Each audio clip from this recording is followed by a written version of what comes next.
Good morning student. आज हम लोग स्टार्ट करेंगे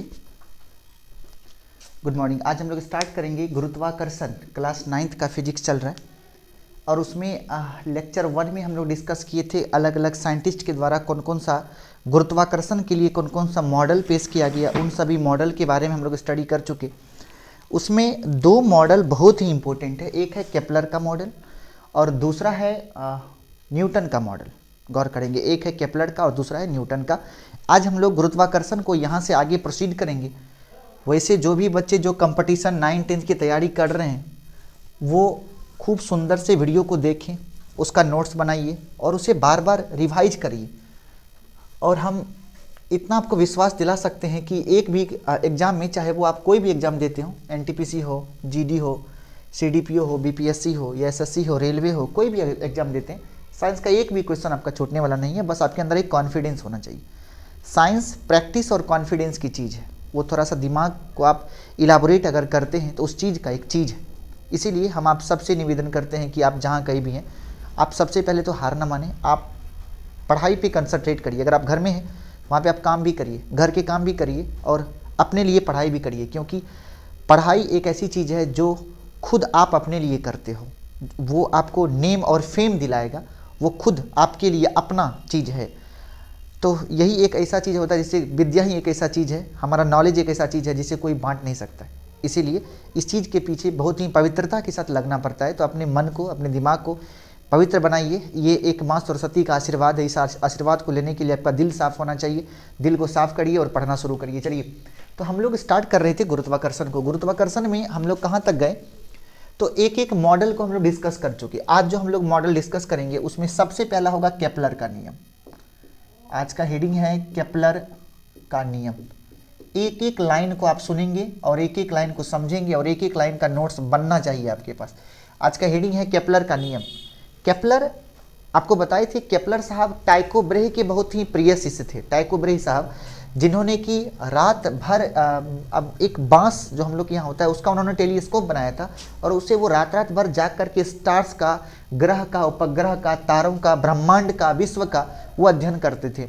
और उन्होंने उन सभी चीज़ों को, और बहुत ही जल्द, मात्र 34 साल की उम्र में ही उसकी मृत्यु हो गई। जिस एज में आज हम लोग हैं, थोड़ा सा और आगे बढ़ के, तो इसी एज में उनकी देहांत, उनकी मृत्यु हो जाती है। और उनके बहुत ही प्रिय शिष्य केपलर साहब उन सभी चीज़ को, जितना उनका स्टडी था, उन्होंने इनको एक सीरियल रूल्स के रूप में, एक नियम के रूप में प्रतिपादित किया।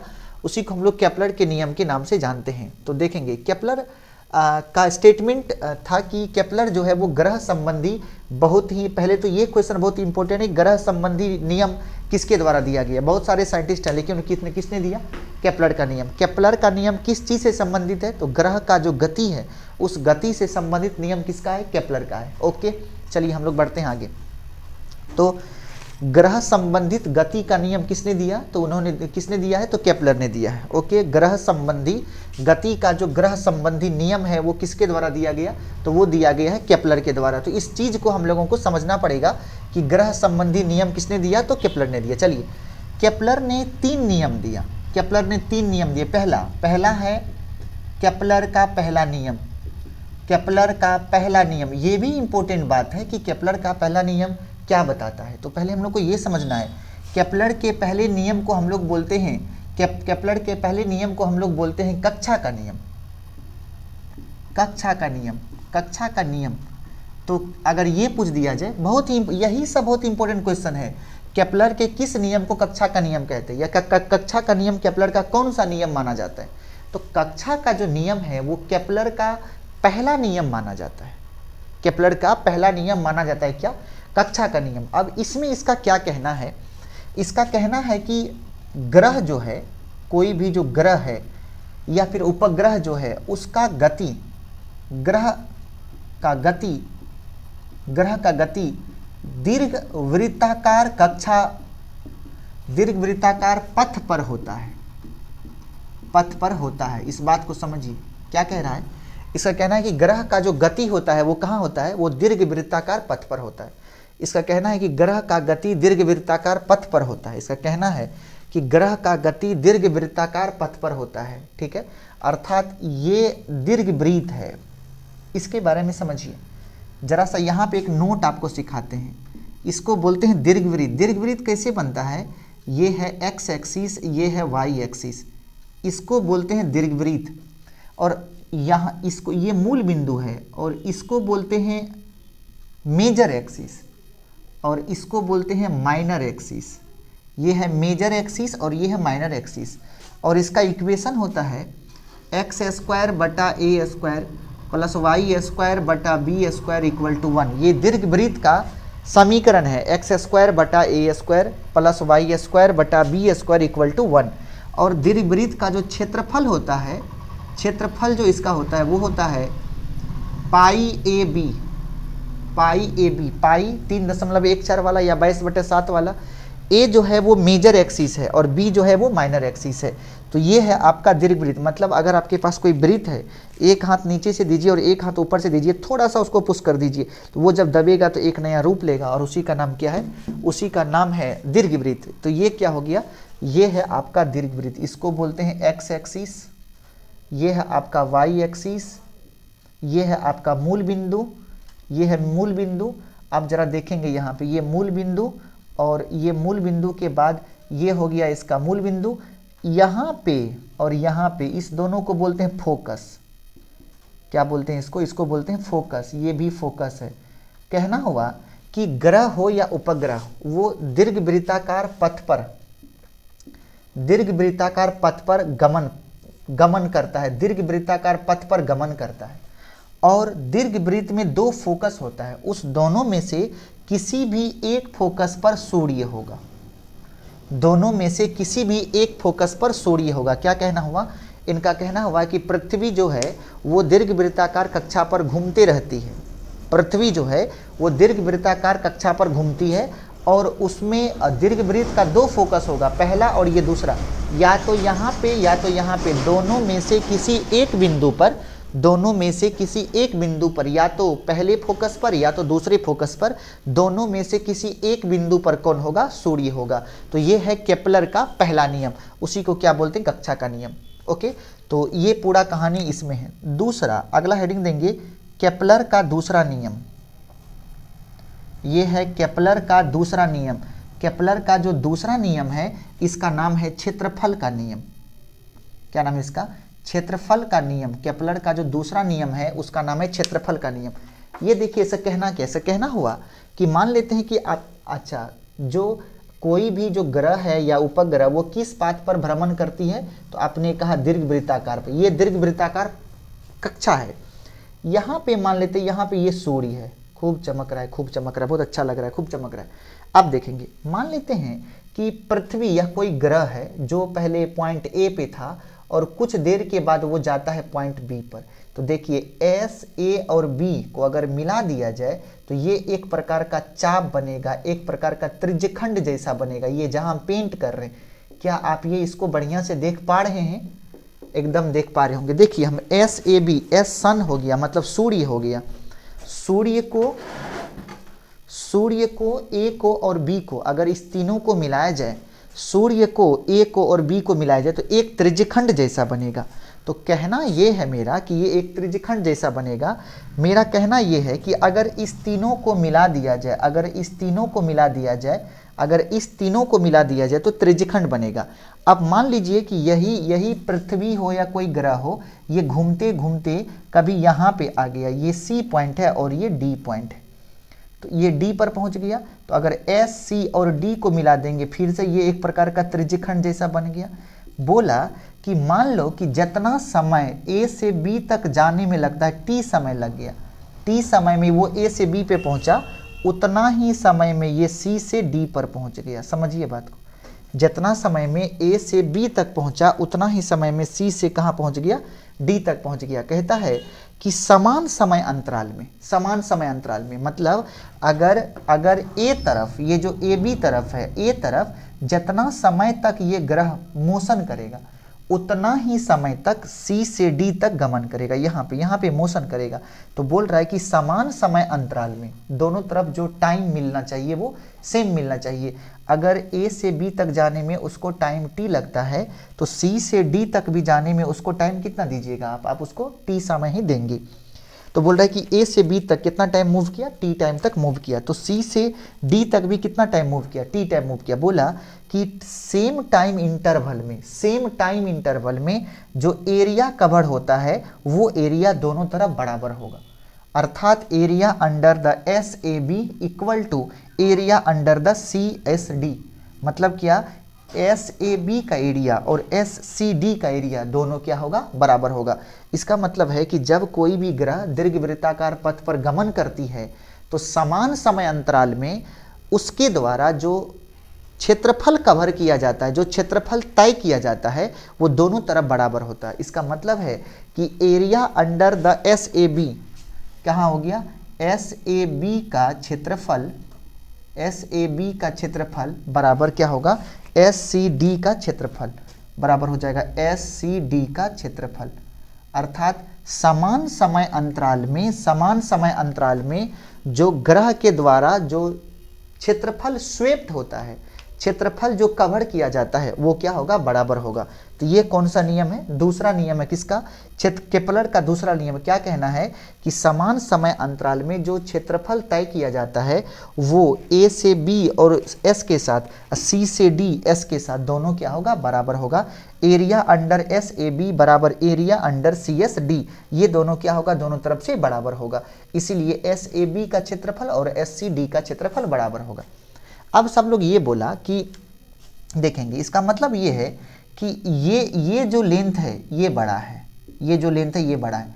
तो इसका मतलब है कि ये दोनों एरिया तब बराबर होगा जब ये बड़ा होने पर ये छोटा होगा, और ये कम है, ये कम होने पर क्षेत्रफल बराबर तब होगा जब सी डी जो है ये अधिक होगा।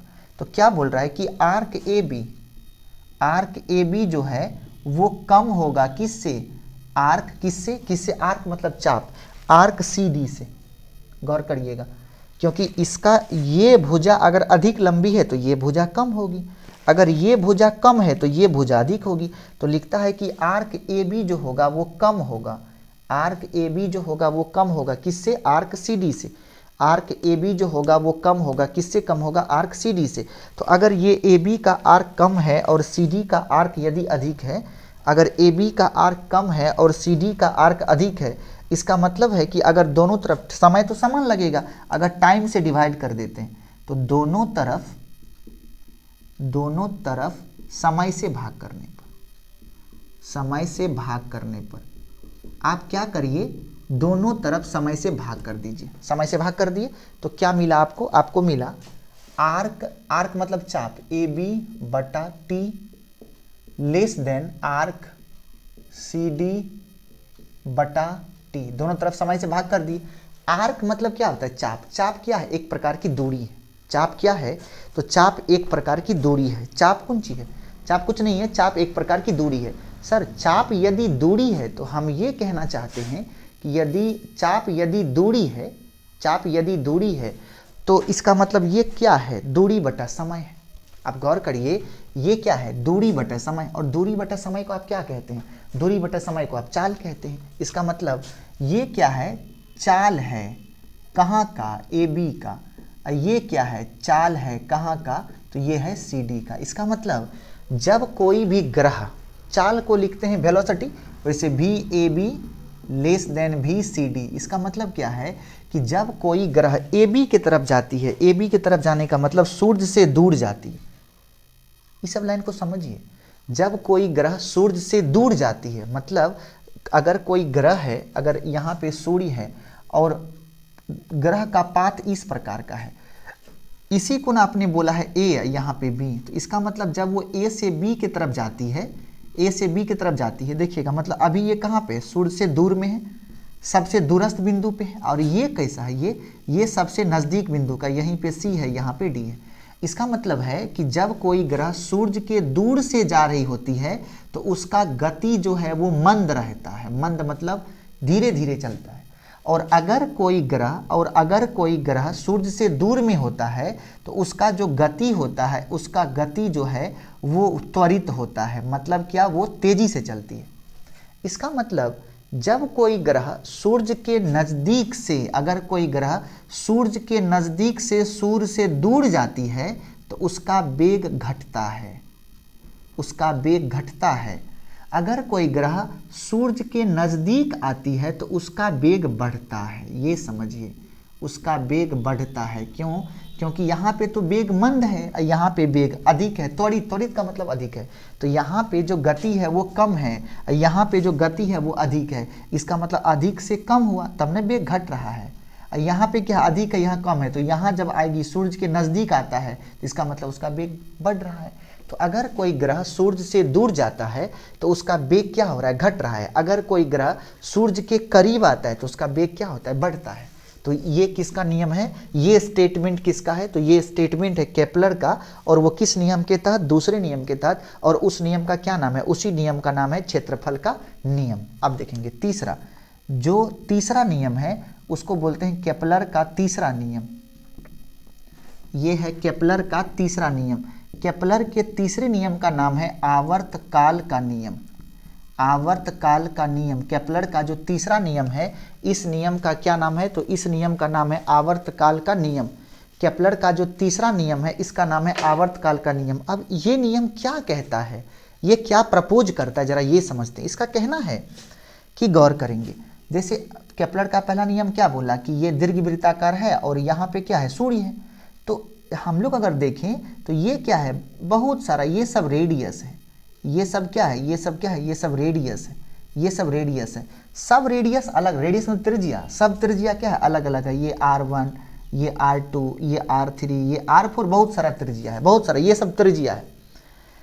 बोला कि अगर हम लोग, जो पृथ्वी अगर इस पर पाथ पर घूमती है तो उसको घूमने में कुछ ना कुछ समय लग रहा होगा। मान लो ये पृथ्वी है, ये घूम रही है, तो पृथ्वी को इस पाथ पर घूमने में, पृथ्वी को इस पाथ पर, ये जो लाल कलर का पाथ पर, इस पे घूमने में कुछ ना कुछ समय लगा होगा। तो मान लेते हैं वो समय t है, और इस t का नाम है आवर्तकाल। क्या नाम है इसका, आवर्तकाल। देखेंगे केपलर का तीसरा नियम कहता है कि अगर मान लेते हैं कि कोई ग्रह है जो दीर्घवृत्ताकार पथ पर घूम रही है तो उसको एक चक्कर पूरा करने में कुछ ना कुछ तो समय लगेगा। और किसी भी ग्रह को अपने पथ पर एक चक्कर पूरा करने में जो समय लगती है, किसी भी ग्रह को पूरे पथ पर एक चक्कर पूरा करने में जो समय लगती है, एक चक्कर पूरा करने में जो समय लगती है, उसी समय का नाम है, उसी समय को बोलते हैं आवर्तकाल। क्या बोल रहा है कि किसी भी अगर केपलर का तीसरा नियम ये कहता है कि अगर कोई भी ग्रह किसी पाथ पर घूमती है तो उसको घूमने में जो समय लगता है, उसी समय को क्या बोलते हैं, आवर्तकाल। उसी समय को क्या बोलते हैं, आवर्तकाल। तो केपलर का तीसरा नियम ये कहता है कि अगर कोई भी ग्रह है जो चारों ओर घूम रही है, तो अगर चारों ओर घूमती है तो उसको समय लगेगा घूमने में, और उसी का नाम क्या है, आवर्तकाल। ठीक है। अब देखेंगे, सबसे पहली बात आपको कुछ टर्म बताते हैं। जैसे आपने सुना होगा बचपन में कि सौर परिवार जो है, सौर परिवार में कि सबसे नज़दीक में है बुध, उसके बाद शुक्र, उसके बाद पृथ्वी, उसके बाद मंगल। बुध, शुक्र, पृथ्वी, मंगल, ये है बृहस्पति, शनि, ये है अरुण, और ये है वरुण। गौर करेंगे, ये 8 ग्रह हैं। कौन कौन, बुध, ये बुध है, ये शुक्र है, पृथ्वी, मंगल, बृहस्पति, शनि, अरुण, और ये वरुण। तो इसका अगर हम लोग आवर्तकाल देखें, अगर इसका हम लोग आवर्तकाल देखने के लिए जाएं, तो ये जो आपका बुध है, ये सबसे नज़दीक में कौन है, बुध, इसका आवर्तकाल होता है 88 दिन। कितना होता है, 88 दिन। इसका आवर्तकाल क्या है, 88 दिन। 88 दिन का मतलब क्या हो गया, 88 दिन के बाद ये एक पूरा चक्कर काट के यहाँ पहुँच जाएगा अपनी जगह पे। बुध, शुक्र, ये पृथ्वी है, पृथ्वी का जो आवर्तकाल है वो है 365 दिन, मतलब एक पूरा चक्कर ये 365 दिन में पूरा कर लेगा, 365 दिन। और सबसे कम आवर्तकाल किसका है, तो बुध का। कितना है, 88 दिन। पृथ्वी का कितना है, 365 दिन। ठीक है।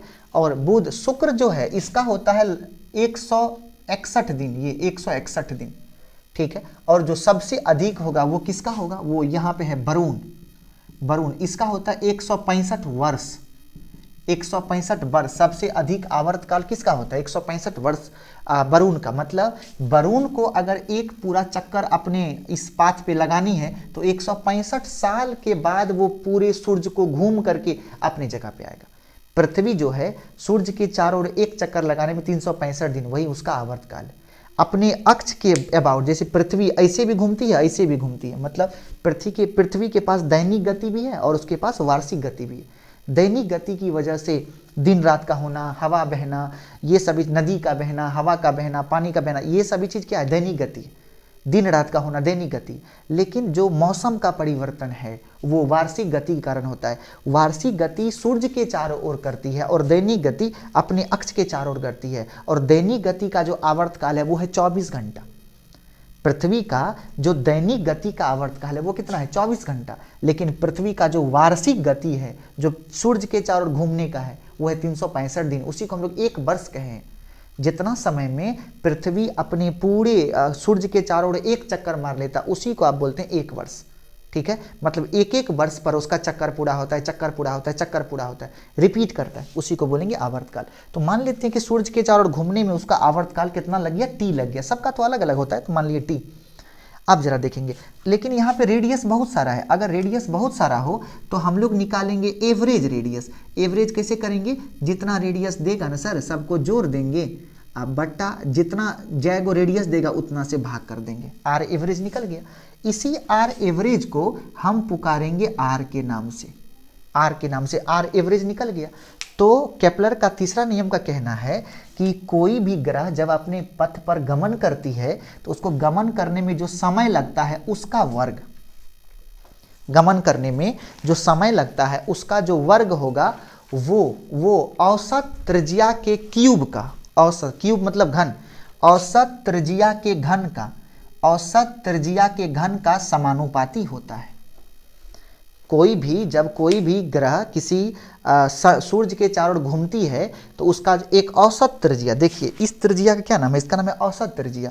तो आवर्तकाल का जो वर्ग होता है वो औसत त्रिज्या के क्यूब का मतलब घन का क्या होगा, समानुपाती होता है। यहाँ तक ओके। ये है केपलर का तीनों नियम। यहाँ पे हम लोग समझे कि ये सूर्य है, सूर्य रुका हुआ है। कोपरनिकस का तो यही सिद्धांत था, सूर्य रुका हुआ है, चारों ओर घूम रही है।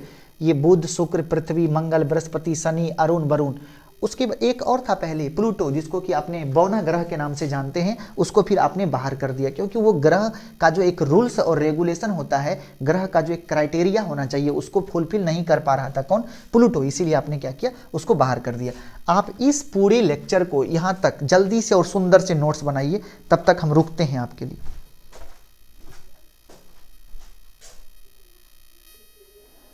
नेक्स्ट कंप्लीट यहाँ तक लिख लिए। ये था पूरा का पूरा केपलर का नियम, जो कि बहुत ही इंपॉर्टेंट है और बहुत सुंदर सुंदर एकदम प्यारा सा सवाल यहाँ से बनता है। और आप अगर इतना कॉन्सेप्ट को जानते हैं तो 100% आपसे वो सवाल बनेगा। चलिए आगे, अगला हेडिंग देंगे आप, न्यूटन के गुरुत्वाकर्षण का नियम।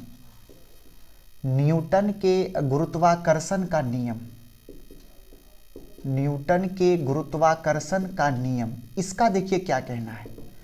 न्यूटन के गुरुत्वाकर्षण का नियम कहता है, सबसे पहले ये एक ऐसे साइंटिस्ट थे न्यूटन साहब, जिन्होंने कि हमने क्या कहा, गुरुत्वाकर्षण का मतलब क्या है कि बहुत सारे आकाशीय पिंड, आप, हम, आपके दोस्त, हमारे दोस्त, सभी लोग, हम फोन को फोन, आपको आप, इनको आप, उनको, सभी एक दूसरे को क्या कर रहे हैं, अट्रैक्ट कर रहे हैं। तो ये अट्रैक्शन का तो फोर्स है। इसका मतलब इनका सबसे पहला स्टेटमेंट था कि यह आकर्षण का बल है, यह आकर्षण का बल है।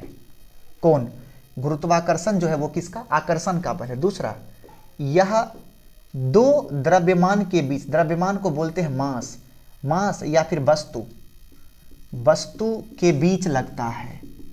दूसरी बात क्या है, ये कितनी वस्तु के बीच, दो वस्तु के बीच लगता है। तीसरी बात, यह समस्त ब्रह्मांड के वस्तुओं के लिए लागू होता है, समस्त ब्रह्मांड के वस्तुओं के लिए लागू होता है। अगला, यह समस्त ब्रह्मांड के वस्तुओं के लिए, यह समस्त ब्रह्मांड के वस्तुओं के लिए लागू होता है। नेक्स्ट, यह समस्त ब्रह्मांड के वस्तुओं के लिए लागू होता है। अगला, यह समस्त ब्रह्मांड के वस्तुओं के लिए लागू होता है, यह समस्त ब्रह्मांड के वस्तुओं के लिए लागू होता है। नेक्स्ट, अगला हम लोग को ये समझना है कि जैसे यह जो बल है वो कैसा बल है, यह बहुत ही कमज़ोर बल होता है। कमजोर बल, कमजोर को बोलते हैं वीक, कमजोर बल होता है। जो भी मैकेनिकल फोर्स है, जब हम लोग न्यूटन के नियम, गति के नियम में हम लोग जब पढ़ेंगे बल के बारे में तो बताएंगे, ये उन सभी बलों में ये क्या है, सबसे कमजोर बल है।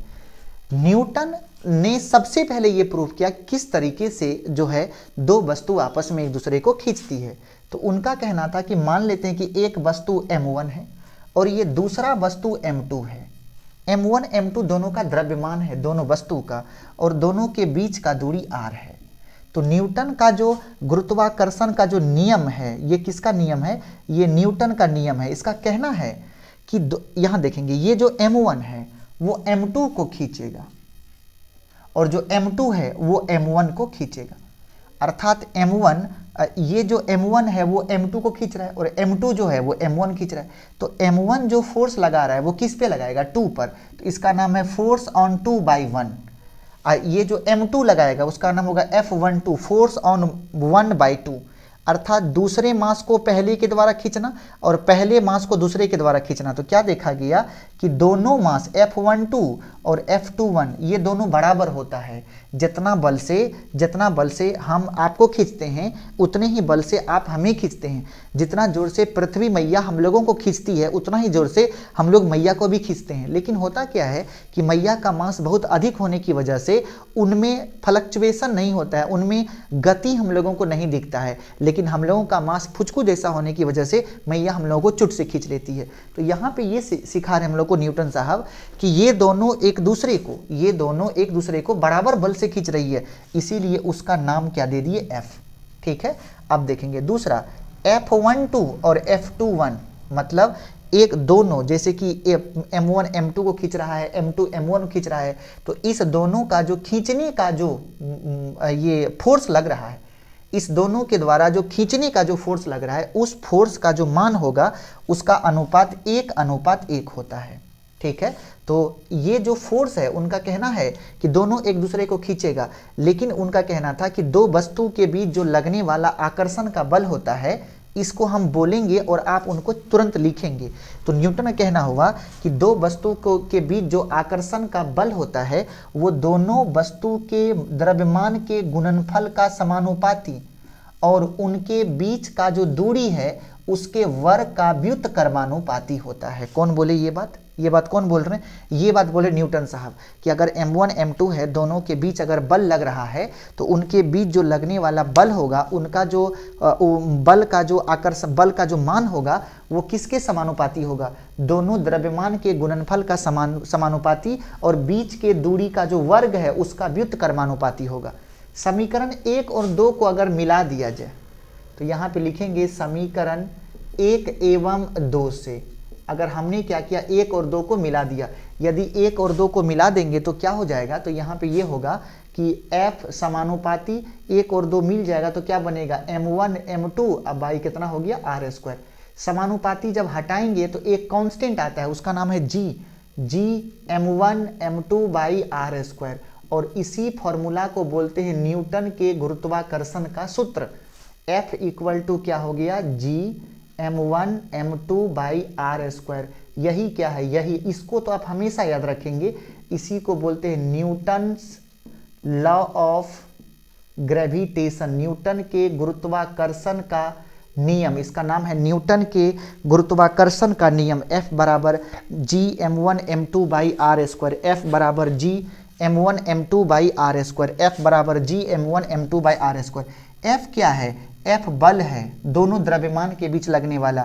m1 m2 क्या है, m1 m2 जो है वो दोनों वस्तु का द्रव्यमान है, दोनों वस्तु का द्रव्यमान है, ये दोनों वस्तु का द्रव्यमान है। R क्या है, R m1 तथा m2 के बीच की दूरी है, m1 तथा m2 के बीच की दूरी है। उसके बाद आप जरा देखेंगे G क्या है, G जो है इसका नाम है गुरुत्वाकर्षण नियतांक और इसका पूरा नाम है सार्वत्रिक गुरुत्वाकर्षण नियतांक।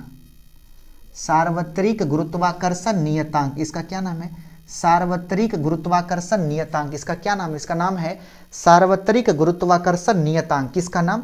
जी जो है इसी को बोलते हैं universal gravitational constant, universal gravitational constant. और इसका वैल्यू होता है 6.6 इंटू 10 के पावर -11, 6.6 इंटू 10 के पावर -11, 6.6 इंटू 10 के पावर -11। और इसका यूनिट होता है न्यूटन मीटर स्क्वायर पर KG square, newton metre square पर केजी स्क्वायर। इसका यूनिट होता है न्यूटन मीटर स्क्वायर पर केजी स्क्वायर। जी का मान होता है 6.6 इंटू 10 के पावर 6.6 इंटू 10 के पावर 6.6 इंटू 10 के पावर -11 न्यूटन मीटर स्क्वायर पर केजी स्क्वायर। जी का वैल्यू होगा 6.6 इंटू 10 के पावर -11 न्यूटन मीटर स्क्वायर पर KG square, newton metre square पर केजी स्क्वायर। ये बन जाएगा न्यूटन मीटर स्क्वायर पर केजी स्क्वायर। जी का वैल्यू कितना हो गया? 6.6 इंटू 10 के पावर -11 न्यूटन मीटर स्क्वायर पर केजी स्क्वायर। ये किसका वैल्यू है? ये जी का वैल्यू है। ओके, जरा देखेंगे अब सर ये जो जी का वैल्यू है, जी का आविष्कार किया गया था एक साइंटिस्ट थे जिसका नाम था कैवेंडिश।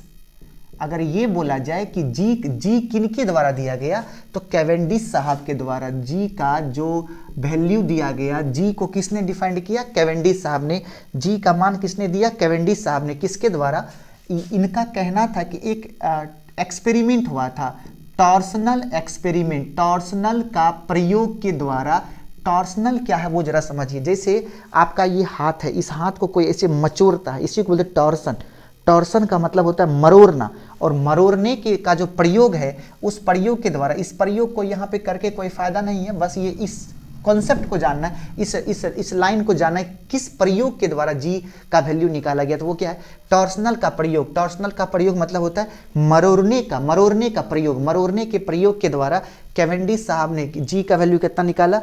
6.6 इंटू 10 के पावर -11 न्यूटन मीटर स्क्वायर पर केजी स्क्वायर। ओके, आप जरा देखेंगे तो इस फॉर्मूले पे आपको सवाल बनानी है, इस फॉर्मूले पे आपको सवाल बनानी है। अब जैसे पहला सवाल, कुछ सवाल हम इस पे करते हैं, कुछ सवाल करते हैं। पहला सवाल ये है कि मान लेते हैं कि दो वस्तु है, इस पे न्यूमेरिकल्स बहुत अच्छा आएगा। आप सबसे निवेदन है कि समझिएगा अच्छे से। आपसे ये पूछ रहा है कि दो वस्तु जिनका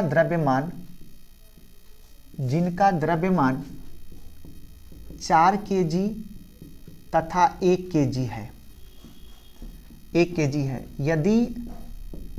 यदि दोनों को 2 मीटर की दूरी पर रखा जाता है, यदि दोनों को 2 मीटर की दूरी पर, यदि दो वस्तु जिनका द्रव्यमान 4 kg तथा 1 kg है, यदि दोनों को 2 मीटर की दूरी पर रखा जाता है, तब उनके बीच लगने वाले गुरुत्वाकर्षण बल का मान बतावें। चलिए क्या बोला, क्या दिया? दोनों का द्रव्यमान दे। आपको दो ही चीज तो चाहिए, दोनों का द्रव्यमान चाहिए और बीच की दूरी चाहिए। तो मान लेते हैं कि सॉल्यूशन में चलेंगे। m1 कितना दिया? m1 दिया 4 kg, और m2 कितना दिया? 2 kg, 1 kg, और r कितना है? 2 मीटर। सर द्रव्यमान हमेशा kg में रखिएगा। अगर kg में नहीं है तो आप उसको kg में बदल लें, ठीक है। और दूरी जो है वो हमेशा मीटर में होगा। अगर मीटर में नहीं है तो आप उसको मीटर में बदल लें, आपसे निवेदन है। तो F बराबर क्या हो जाएगा? G m1 m2 by R square. G के जगह पे 6.6 10 के पावर -11, m1 के जगह पे 4 kg और m2 के जगह पे 1 kg बटा में 2 का स्क्वायर। 2 का स्क्वायर कितना हो गया? 4, ये कट गया, और 6.6 गुना 1 तो 6.6 10 के पावर -11 न्यूटन। तो दोनों मास एक दूसरे को कितने बल से खींचेगा? 6.6 और 6.6 इंटू 10 के पावर -11 न्यूटन। और ये बहुत कम फोर्स है, इसीलिए जब आप सामने बैठते हो, हम सामने खड़े हैं, खड़े होकर पढ़ा रहे हैं आपको, हम आपको नहीं खींच लेते और आप हमें नहीं खींच लेते हो, जबकि हमारा द्रव्यमान भी 60 kg और आपका भी 60 kg। तो अगर दोनों लगभग 2 मीटर की दूरी पर हों तो दोनों के बीच में जो लगने वाला बल है वो इतना कम होता है, इतना कम होता है कि हम दोनों अट्रैक्शन करके एक दूसरे को अपने तरफ अट्रैक्ट नहीं कर सकते। इसीलिए जबकि फोर्स लगाते हैं, लेकिन उस फोर्स का वैल्यू हमारे इनर्शिया की तुलना में, हमारा जो इनर्शिया है, इनर्शिया किसकी वजह से होता है? मास की वजह से होता है। हमारा जो जड़त्व है, उस जड़त्व की तुलना में ये फोर्स नगण्य माना जाता है और इसका प्रभाव हमारे सामने नगण्य हो जाता है, एकदम से हीन हो जाता है। इसीलिए इस बल का प्रभाव हमारे ऊपर नहीं हो पाता है। तो ये क्या हो गया, जब दो वस्तु को आपने क्या किया, एक दूसरे से दूर में रखा तो कितना आ गया, तो ये आ गया आपके सामने कितना है 6.6 10 के पावर -11 न्यूटन। ओके, और ये जो बल है इसका वैल्यू, इसका जो मान है वो बहुत कम होने की वजह से ये इस तरीके का। तो हम लोगों को ये समझना है कि ऐसा सवाल, ये सवाल बहुत इंपॉर्टेंट है, अगर एसएससी या रेलवे में पूछेगा तो ये सवाल का फॉर्मेट है, बहुत सुंदर सवाल है। इससे रिलेटेड आप 5-10 सवाल आप किसी भी बुक में से निकाले कर लेंगे और आपको मजा आ जाएगा और एक भी सवाल आपसे छूटने वाला नहीं है। अब जरा सा कुछ बात आप ध्यान में रखेंगे, बात ये ध्यान में रखेंगे, कुछ डेटा हम आपको बताएंगे जो आगे के लिए आपके पास होना बहुत जरूरी है। आप अगला हेडिंग देंगे आप नोट, उसमें कुछ चीज हम आपको बताते हैं। सबसे पहली बात कि किसी दुनिया के किसी भी वस्तु का दो गुण होता है, एक उसका मास और दूसरा उसका चार्ज। दो गुण होता है, एक गुण होता है उसका मास और दूसरा गुण होता है उसका चार्ज। ये बात समझिए, किसी भी वस्तु के पास दो गुण है, एक गुण है उसका चार्ज और दूसरा गुण है उसका मास। तो सबसे पहली बात हम लोग मास के बारे में जानते हैं, द्रव्यमान के बारे में जानते हैं। आप एक हेडिंग दीजिए नोट, 1 नंबर में पृथ्वी का द्रव्यमान। पृथ्वी का द्रव्यमान 6 × 10 के पावर 24 kg, हमेशा याद होना चाहिए, 6 × 10 के पावर 24 kg। दूसरा आप होना चाहिए पृथ्वी की त्रिज्या, पृथ्वी की त्रिज्या, इसको हम लोग लिखते हैं R बराबर, और इसके द्रव्यमान को कैपिटल M से लिखेंगे और R बराबर होता है 6400 किलोमीटर।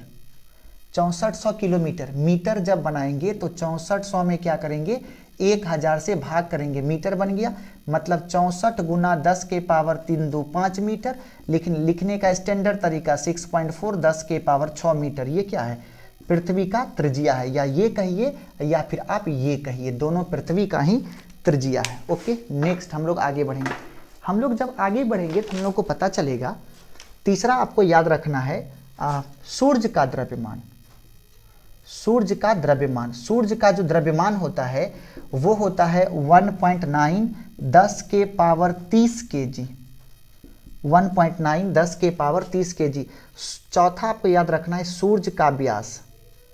सूर्य का जो व्यास होता है, सूर्य का व्यास वो पृथ्वी के व्यास का, पृथ्वी के व्यास का 109 गुना होता है, 109 गुना पृथ्वी के व्यास में। ये पृथ्वी का त्रिज्या है, 2 से गुना कर देंगे तो व्यास निकल जाएगा, उसमें 109 गुना कर देंगे तो वो पृथ्वी का 109 गुना कर देंगे तो वो सूर्य का व्यास निकल जाएगा। ओके, अगला 5 नंबर में आपको याद रखना है कि चंद्रमा का त्रिज्या, चंद्रमा की त्रिज्या, चंद्रमा की त्रिज्या होती है 1740 किलोमीटर। चंद्रमा की त्रिज्या कितनी होती है, 1740 किलोमीटर। 6 नंबर में आपको समझना है इलेक्ट्रॉन का द्रव्यमान। इलेक्ट्रॉन का द्रव्यमान कितना, 9.1 10 के पावर -31 kg। 7 नंबर में याद रखना है प्रोटॉन का द्रव्यमान। प्रोटॉन का द्रव्यमान कितना, 1.67 × 10 के पावर -27 kg। तीसरे 8 नंबर में याद रखना है न्यूट्रॉन का द्रव्यमान। न्यूट्रॉन का द्रव्यमान कितना, 1.67 10 के पावर -27 kg। 9 नंबर में याद रखना है परमाणु की त्रिज्या। परमाणु की त्रिज्या, परमाणु की त्रिज्या होता है 10 के पावर -10 मीटर के ऑर्डर का। अगला याद रखना है नाभिक की त्रिज्या। नाभिक की त्रिज्या होती है, नाभिक की त्रिज्या होती है 10 के पावर -15 मीटर का। ये सभी के सभी चीज़ आपको याद होनी चाहिए ताकि हम लोग जो नेक्स्ट लेक्चर को स्टार्ट करेंगे उसको समझने में आपको बहुत ही सुंदर लगे, बहुत ही मजा आए। तो इसको आप बार बार रिवाइज करके आज जितना हम आपको पढ़ाए हैं उसका सुंदर सा नोट्स बनाएंगे, उसको बार बार रिवाइज करेंगे, क्योंकि बार बार रिवाइज करना बहुत ज़रूरी होता है। जितना ज़्यादा आप रिवाइज करोगे उतना ज़्यादा कॉन्सेप्ट क्लियर होगा और उतना ज़्यादा आपको मजा आएगा। ओके, तो हम लोग गुरुत्वाकर्षण का तीसरा लेक्चर बहुत ही जल्द स्टार्ट करेंगे। Thank you so much. Thank you.